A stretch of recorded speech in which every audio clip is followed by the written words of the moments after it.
In today's video, I'm going to teach you how to change the background in Zoom meetings both on your desktop and mobile devices.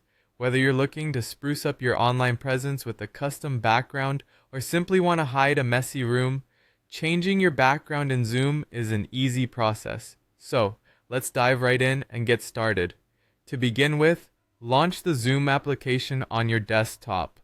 Once you're logged into the app, direct your attention to the toolbar located at the bottom of the screen.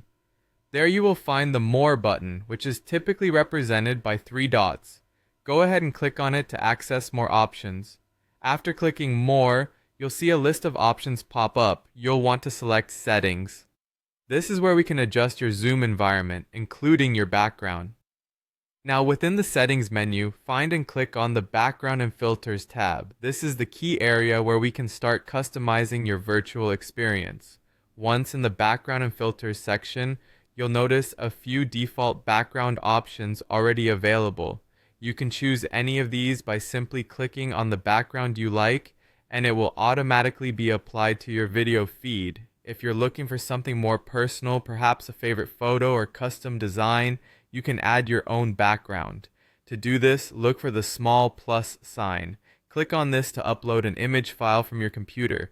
From here, you can select the image you'd like to use as your Zoom background, and it will be set in place once uploaded. Now let's shift our focus to the Zoom mobile app for those of you on the go. Open the Zoom app on your smartphone and join or start a meeting. At the bottom right corner of the screen, tap on More and then choose Virtual Background. Just like on the desktop version, you'll have the option to select from pre-existing backgrounds or add your own. If you want to use your picture, simply tap on the plus option and select an image from your phone's gallery. After you choose or add an image, tap Set Background to apply it, and there you have it. Your virtual environment is now set. Whether you're on desktop or mobile, keep in mind that having good lighting and a consistent background color behind you can improve the appearance of your virtual background. Experiment with different images to see which suits your style best and enhances your video presence. I hope this guide has helped you feel more comfortable and creative in personalizing your Zoom meetings. Thanks for watching and happy Zooming.